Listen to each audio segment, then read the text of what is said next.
അങ്ങനെ ഇന്ന് അവസാനം ഗോമതി സ്റ്റോറിലെ കെണിയിലേക്ക് ഉദയഭാനു വന്ന് വീണു. ഇനിയിപ്പോൾ ആനന്ദും ദേവിയും പിരിയാൻ പോവാണ് കേട്ടോ. ദേവമംഗലത്തുള്ളവർ മൊത്തം ദേവിയോട് ക്ഷമിച്ചാലും ആനന്ദ് മാത്രം ക്ഷമിക്കാൻ പോകുന്നില്ല. അങ്ങനെ അവർ തമ്മിലുള്ള സെപ്പറേഷനും ഡിവോഴ്സും ഒക്കെ ആയിട്ടാണ് കഥ.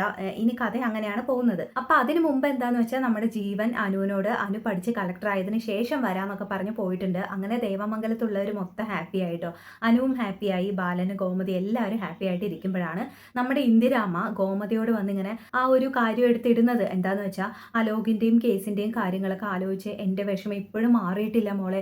അനുവിനെ ഞാനാണെങ്കിൽ കുറച്ച് നാള് ഇവിടുത്തെ മരുമകളായിട്ട് കണ്ടും പോയി, അതിനി സത്യമാക്കുന്നതല്ലേ നല്ലത് എന്നൊക്കെ പറയുമ്പോൾ അമ്മ എന്താ ഈ പറഞ്ഞു വരുന്നത് എന്ന് ചോദിക്കുകയാണ് ഗോമതി. അങ്ങനെ കൃഷ്ണമംഗലത്ത് ഞാൻ ഈ കാര്യം പറഞ്ഞിരുന്നു, അത് മോളോടും കൂടി ഒന്ന് പറയാനാ അമ്മ വന്നത്. അനുകുട്ടി അലോകിനോട് ക്ഷമിച്ച സ്ഥിതിക്ക് ഇനി നമുക്ക് എന്ന് പറയാൻ വരുമ്പോഴേക്കും ഗോമതി പറയാണ്, അനുവിന്റെയും അലോകിന്റെയും വിവാഹത്തെക്കുറിച്ചാണോ അമ്മ സംസാരിച്ചു വരുന്നത്?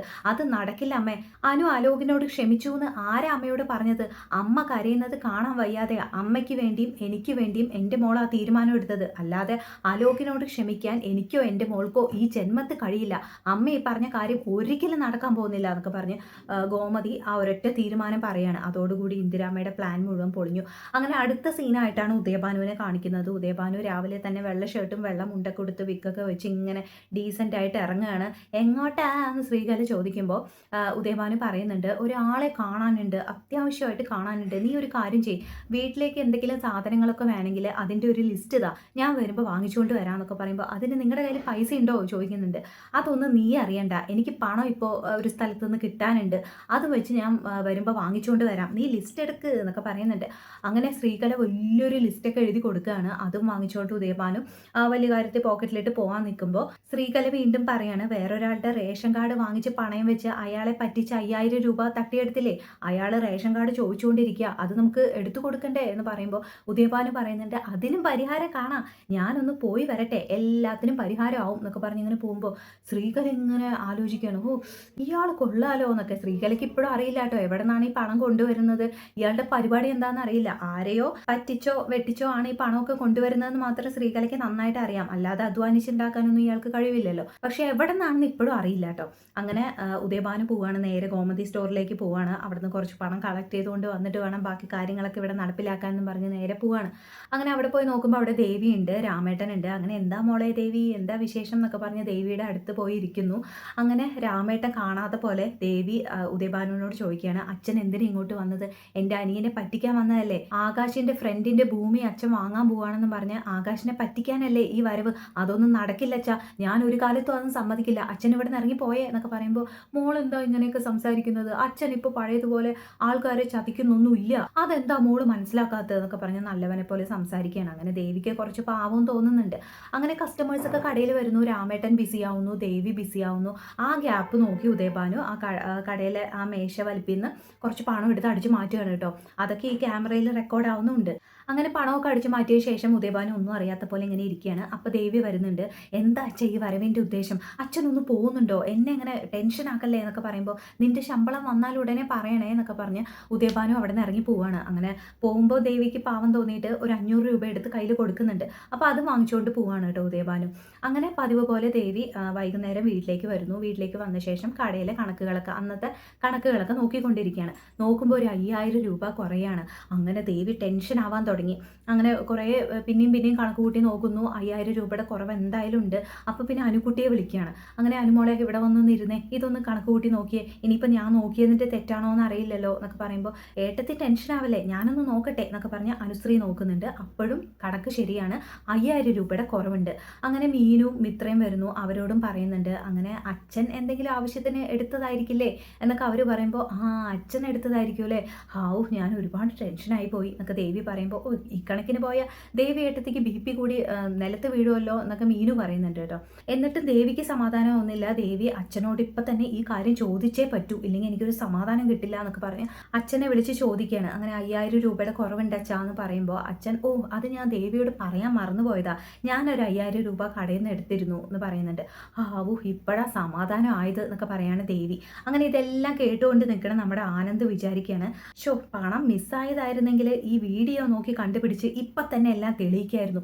ഇതിപ്പോൾ തെളിവ് സഹിതം പൊക്കിയിട്ടും കാര്യങ്ങളൊന്നും നേരെ ചൊവ്വേ നടക്കുന്നില്ലല്ലോ എന്ന് വിചാരിച്ച് ആനന്ദ് ഇങ്ങനെ ഒരു ചാൻസ് കിട്ടാൻ ഇങ്ങനെ വെയിറ്റ് ചെയ്തിരിക്കുകയാണ്. അപ്പോഴാണ് പെട്ടെന്ന് ആനന്ദിന് സർപ്രൈസ് കൊടുത്തുകൊണ്ട് അനുശ്രീ ഒരു കാര്യം പറയുന്നത്. എന്താണെന്ന് വെച്ചാൽ ആ കണക്ക് ബുക്ക് ഇങ്ങനെ നോക്കിയിട്ട്, അല്ല അച്ഛൻ്റെ അടുത്ത് 5000 രൂപ ഇതിൽ എഴുതി വെച്ചിട്ടുണ്ടല്ലോ എന്ന് പറയുന്നുണ്ട്.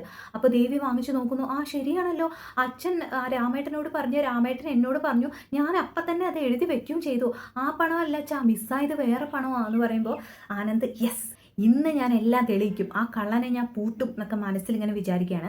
അപ്പോൾ ബാലനും ഗോമതിയൊക്കെ പറയുക, പിന്നെ ആ പണം എവിടെ പോയി, എവിടെയെങ്കിലും പോട്ടെ എന്നൊക്കെ പറഞ്ഞുകൊണ്ടിരിക്കുമ്പോൾ ആനന്ദ് പറയണം, അങ്ങനെ വിട്ടാൽ പറ്റില്ലല്ലോ, പണം മോഷ്ടിച്ചത് ആരാന്ന് നമുക്ക് കണ്ടുപിടിക്കണ്ടേ എന്ന് പറയുന്നുണ്ട്. അപ്പോൾ ആകാശും ആര്യനും ഒക്കെ വിചാരിക്കുകയാണ്, മോഷണോ, പണം ആരും മോഷ്ടിച്ചു എന്നോ, എന്തൊക്കെയാണ് പറയുന്നത് എന്ന് ചോദിച്ചുകൊണ്ടിരിക്കുമ്പോഴാണ് എപ്പിസോഡ് കഴിഞ്ഞു കേട്ടോ.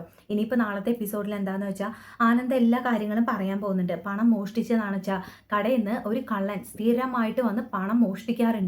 അതിലെനിക്കൊരു സംശയവും തോന്നിയിരുന്നു. ആ സംശയം തെളിയിക്കാനായിട്ടാണ് കടയിൽ ഞാനൊരു ക്യാമറ ഫിറ്റ് ചെയ്തത്. അത് നിങ്ങളാരും കണ്ടിട്ടില്ല, എല്ലാവരെയും അറിയിച്ചുകൊണ്ട് ചെയ്യേണ്ടെന്ന് തോന്നി. എൻ്റെ സംശയം മാത്രമാണല്ലോ, എല്ലാം തെളിയിച്ച ശേഷം എല്ലാവരോടും എല്ലാം പറയാമെന്ന് വിചാരിച്ചു. ഇന്നിപ്പോൾ പണം മോഷണം പോയി. ഇനിയിപ്പോൾ നമുക്ക് ആ ക്യാമറയിൽ റെക്കോർഡായിരിക്കുന്ന വീഡിയോസ് പരിശോധിച്ചാൽ കാണാൻ കഴിയില്ലേ പണം ആരാ മോഷ്ടിച്ചതെന്ന്. അന്നൊരു 2000 രൂപ കളവ് പോയി, നമ്മളത് കാര്യമാക്കിയില്ല. പിന്നീട് 25000 രൂപ കളവ് പോയി. അന്നാണ് നമ്മുടെ മാമൻ വീട് വിട്ടിറങ്ങി പോയത്. അച്ഛനതൊന്നും മറന്നിട്ടില്ലല്ലോ അല്ലേ. എന്നിട്ട് ആ പണം എവിടെ പോയിന്ന് നമ്മൾ ഇതുവരെ കണ്ടെത്തിയിട്ടില്ല. പക്ഷെ ഞാൻ അന്ന് തന്നെ തീരുമാനിച്ചതാണ് അച്ഛാ, അങ്ങനെ സ്ഥിരമായിട്ട് കടയിൽ വന്ന് ഏതെങ്കിലും ഒരു കള്ളൻ പണം മോഷ്ടിക്കുന്നുണ്ടെങ്കിൽ അവൻ ആരാണെന്ന് കണ്ടുപിടിച്ചേ പറ്റൂ. അതിന് ഇതല്ലാതെ മറ്റൊരു വഴി ഞാൻ കണ്ടില്ല അച്ഛാ, അതുകൊണ്ടാണ് ക്യാമറ ഫിറ്റ് ചെയ്തത്.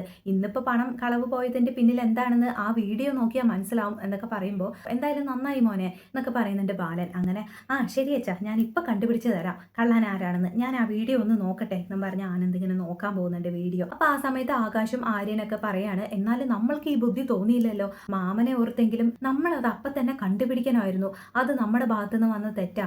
എന്തായാലും ആനന്ദേട്ടൻ ഇങ്ങനെ ഒരു ബുദ്ധി തോന്നിയത് നന്നായി എന്നൊക്കെ പറയുന്നുണ്ട്. അവസാനം ആനന്ദ് ആ വീഡിയോ നോക്കി സംഭവിച്ച കാര്യങ്ങളെല്ലാം കണ്ടുപിടിക്കുന്നു. അങ്ങനെ ആനന്ദ് അത് കണ്ട ഉടനെ ഇങ്ങനെ സർപ്രൈസ് ആവുകയാണ്. എന്തിനു വേണ്ടിയാണോ ഇത്ര നാൾ കാത്തിരുന്നത്, ആ ഒരു കാര്യം കയ്യിൽ കിട്ടിയിരിക്കുന്നു.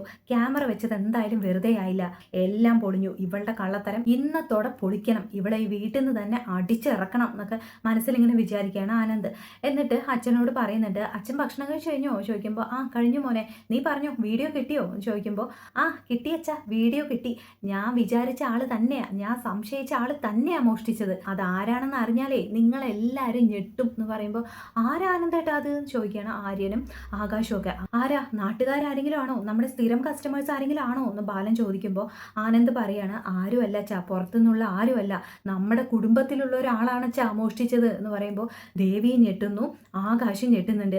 ഇനിയിപ്പോൾ ഞാനെങ്ങാനും എന്തെങ്കിലും കടയിൽ നിന്ന് എടുത്തത് ഏട്ടൻ തെറ്റിദ്ധരിച്ചതാണോ എന്നൊക്കെ വിചാരിച്ച് ആകാശം ഒന്ന് ഞെട്ടുന്നുണ്ട് കേട്ടോ. അങ്ങനെ ഏട്ടൻ ആരെയാ ഉദ്ദേശിച്ചത് എന്ന് അപ്പം തന്നെ ചോദിക്കുമ്പോൾ ആനന്ദ് പറയാണ്, അച്ഛാ, പണം മോഷ്ടിച്ച കള്ളൻ വേറെ ആരുമല്ല, ഇവളുടെ അച്ഛനാ, ഈ നിൽക്കുന്ന ദേവിയുടെ അച്ഛൻ ഉദയഭാനു, ആ ഫ്രോഡ്, ആ കള്ളനാണ് നമ്മുടെ കടയിൽ നിന്ന് പണം മോഷ്ടിച്ചത് എന്ന് പറയുമ്പോൾ എല്ലാവരും ഇങ്ങനെ ഞെട്ടി ഇങ്ങനെ ഷോക്കിൽ നിൽക്കുകയാണ്. അങ്ങനെ ബാലനും ഗോമതിയൊക്കെ, ആനന്ദേ വാക്കുകൾ സൂക്ഷിച്ചുപയോഗിക്കണം, ആരെക്കുറിച്ചാണ് നീ പറയുന്നത് നിനക്ക് ബോധ്യമുണ്ടോ, ദേവി മോളുടെ മുമ്പിൽ വെച്ചാണോടാ ഇങ്ങനെയൊക്കെ പറയുന്നത് എന്ന് ചോദിക്കുമ്പോൾ ആനന്ദ് പറയാണ്, ആരുടെ മുമ്പിൽ പറയാനും എനിക്കൊരു മടിയുമില്ല അച്ഛാ, ഇവളുടെ അച്ഛനാ പണം മോഷ്ടിച്ചത്, ഇവളും ഇവളുടെ അച്ഛനും ഇവര് കുടുംബത്തോടെ കള്ളന്മാരാണ് അച്ഛാ, മറ്റുള്ളവരെ പറ്റിച്ചും ചതിച്ചും ഇതുപോലെ മോഷ്ടിച്ചൊക്കെ ജീവിക്കുന്ന ഫ്രോഡുകളാ ഇവളുടെ കുടുംബം മൊത്തം എന്നൊക്കെ പറയുമ്പോൾ ഗോമതി ആ സമയത്ത് നേരെ വന്ന് ആനന്ദിന്റെ മുഖത്തേക്ക് അടിക്കുകയാണ് കേട്ടോ. എന്നിട്ട് എന്താ പറയുന്നത്, ആരെക്കുറിച്ചാ പറയുന്നതെന്ന് നീ ആലോചിച്ചിട്ടാണോടാ പറയുന്നത്, എന്തും വിളിച്ച് പറയാനായോ നിനക്ക്, ദേവിമോളോട് നിനക്കൊരു ദേഷ്യമുള്ളത് കുറച്ച് നാളായി ഞാൻ ശ്രദ്ധിക്കുന്നു, അതിന്റെ കാരണം പോലും ഞാൻ ഇതുവരെ നിന്നോട് ചോദിച്ചിട്ടില്ല, പക്ഷെ ഇപ്പൊ നീ വല്ലാതെ അതിര് കടക്കുന്നുണ്ട്, പറയടാ എന്താണ് നിന്റെ പ്രശ്നം എന്നൊക്കെ ചോദിക്കുമ്പോൾ, എന്റെ അമ്മയെ ഞാൻ എന്തിനാ കള്ളം പറയുന്നത്, ഞാൻ പറഞ്ഞത് സത്യമോ വിശ്വാസം ആയില്ലെങ്കിൽ ഈ വീഡിയോ എടുത്ത് നോക്ക് എന്ന് പറഞ്ഞ് വീഡിയോ എല്ലാവർക്കും കാണിച്ചു കൊടുക്കുകയാണ്. അങ്ങനെ എല്ലാവരും വീഡിയോ കണ്ട് ഞെട്ടുന്നു, ആർക്കും ഒന്നും മനസ്സിലാവുന്നില്ല. ഉദയഭാനു ആണ് പണം എടുത്തതെന്ന് ആ വീഡിയോയിൽ ക്ലിയർ ആയിട്ട് കാണുന്നുണ്ട്. അത് മാത്രമല്ല, ഉദയഭാനു പണം എടുത്തതിന് ശേഷം ദേവി അടുത്ത് വന്നിരിക്കുന്നുണ്ട്. എന്നിട്ട് എന്തൊക്കെയോ അങ്ങനെ കൈയൊക്കെ നീട്ടി ഉദയഭാനുവിനോട് സംസാരിക്കുന്നുണ്ട്. അപ്പം എന്തായിരിക്കും അവർ സംസാരിച്ചത്. പിന്നെ അത് കഴിഞ്ഞ് ഉദയഭാനു കടയിൽ നിന്ന് ഇറങ്ങിയ ശേഷം ഒരു 500 രൂപ ഡ്രോയിൽ നിന്ന് ദേവി എടുത്തിരുന്നു ഉദയഭാനുവിന് കൊടുക്കാനായിട്ട്. അപ്പോൾ അതൊക്കെ വെച്ചുകൊണ്ട് ആനന്ദ് വീണ്ടും ഇവരോട് പറയാണ്, എനിക്ക് സംശയമുണ്ട് അച്ഛാ, അയാൾ മാത്രമായിട്ടാണോ ഈ പണം എടുത്തത് അതോ ഇവളും കൂടെ ചേർന്നാണോ ഇതെല്ലാം പ്ലാൻ ചെയ്തതെന്ന് എനിക്ക് നല്ല സംശയമുണ്ട്. കാരണം കണ്ടില്ലേ, അയാൾ പണം എടുത്തതിന് ശേഷം ഇവൾ എന്തൊക്കെയോ വന്ന് അയാളോട് സംസാരിക്കുന്നുണ്ട്. അയാൾക്ക് ഇങ്ങനെ ഇടയ്ക്കിടയ്ക്ക് നമ്മുടെ കടയിൽ വന്ന് പണം മോഷ്ടിക്കാനായിട്ടുള്ള സൗകര്യങ്ങളൊക്കെ ഒരുക്കി കൊടുക്കാനാ ഇവള് നമ്മുടെ കടയിൽ ജോലിക്ക് വരുന്നത് തന്നെ. എപ്പോഴും ഉദയഭാനു കടയിലേക്ക് വരാറുള്ളത് അച്ഛനില്ലാത്ത സമയത്ത് മാത്രമാണ് അല്ലേ ആകാശേ എന്ന് ചോദിക്കുമ്പോൾ ആകാശും ആ അതെ അതെ എന്ന് പറയുന്നുണ്ട്.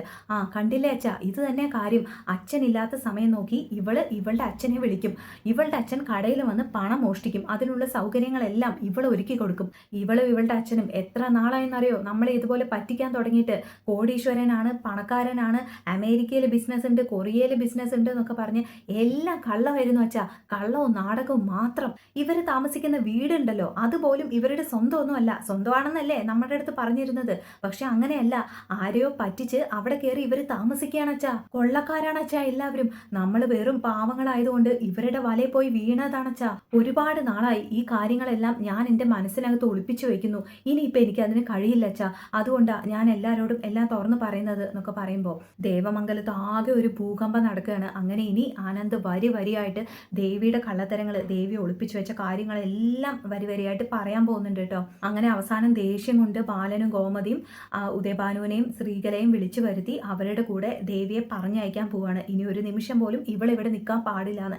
കാരണം എന്താണെന്ന് വെച്ചാൽ ഈ ദേവി ചെയ്ത കള്ളത്തരങ്ങൾ മാത്രമല്ല, അത്രത്തോളം ദേവി ആനന്ദിനെ വിഷമിപ്പിച്ചിട്ടുണ്ട്. ദേവി കാരണം ആനന്ദ് ഇപ്പം ആകെ വിഷമത്തിലാണ്. അപ്പം ഈ ഒരു കാര്യമെങ്കിലും ഇവരിപ്പോൾ ചെയ്തില്ലെങ്കിൽ ആനന്ദിന് തീരെ സമാധാനം കിട്ടില്ല. അതുകൊണ്ട് മാത്രം ഗോമതിയും ബാലനും ചേർന്ന് ദേവിയുടെ അച്ഛൻ്റെയും അമ്മയുടെയും കൂടെ പറഞ്ഞയക്കാൻ പോവാണ്. പക്ഷെ പതുക്കെ ദേവി വലിയ തെറ്റൊന്നും ചെയ്തിട്ടില്ല. അച്ഛൻ്റെയും അമ്മയുടെയും വാക്ക് കേട്ട് കുറച്ച് നുണകളൊക്കെ പറഞ്ഞു എന്നേ ഉള്ളൂ എന്നൊക്കെ മനസ്സിലാക്കിയതിന് ശേഷം പതുക്കെ ഇവർ ക്ഷമിക്കാൻ പോകുന്നുണ്ട്. എന്നാലും ആനന്ദ് ക്ഷമിക്കില്ല കേട്ടോ. അങ്ങനെ ഇവർ ദേവിയെ സ്നേഹിക്കും, സപ്പോർട്ട് ചെയ്യുകയൊക്കെ ചെയ്യുന്നത് ആനന്ദിന് ഇഷ്ടപ്പെടുന്നില്ല. അങ്ങനെ നിങ്ങൾ ആരും അങ്ങനെ ചെയ്യരുത് എന്ന് ആനന്ദ് വീട്ടുകാരോട് പറയുന്നു. അങ്ങനെ വീട്ടുകാരും ആനന്ദും തമ്മിലൊരു പ്രശ്നം നടക്കുന്നു. അങ്ങനെ അവസാനം ആനന്ദ് നേരത്തെ സ്നേഹിച്ച ഒരു പെൺകുട്ടി ഉണ്ടായിരുന്നല്ലോ, ആ പെൺകുട്ടിയെ വീണ്ടും കണ്ടുമുട്ടുന്നു. അങ്ങനെ ഈ പ്രശ്നങ്ങളുടെയൊക്കെ ഇടയിൽ ഒരു ആശ്വാസം കണ്ടെത്താനായിട്ട് ആനന്ദ് സ്ഥിരമായിട്ട് ആ പെൺകുട്ടിയെ കണ്ട് സംസാരിക്കുകയൊക്കെ ചെയ്യുമ്പോൾ വീണ്ടും ആ പെൺകുട്ടിയായിട്ട് ആനന്ദ് റിലേഷനിലാവുകയാണ്. ദേവിയെ ചതിക്കുകയാണെന്നൊക്കെ പറഞ്ഞ് വീട്ടുകാരെല്ലാവരും ആനന്ദിനെ എതിർക്കുന്നു. അവസാനം ആനന്ദ് ഒരു വില്ലനായിട്ട് മാറുന്നു. ദേവി ഒരു തെറ്റും ചെയ്യാത്ത ഒരു പാവമായിട്ട് മാറുന്നു. അങ്ങനെയൊക്കെ ആയിരിക്കും കഥ പോവുക. എന്തായാലും നമുക്ക് വെയിറ്റ് ചെയ്ത് നോക്കാം. ഇന്നത്തെ എപ്പിസോഡ് ആർക്കൊക്കെ ഇഷ്ടപ്പെട്ടതെന്ന് പറയോട്ടോ. Thank you, by.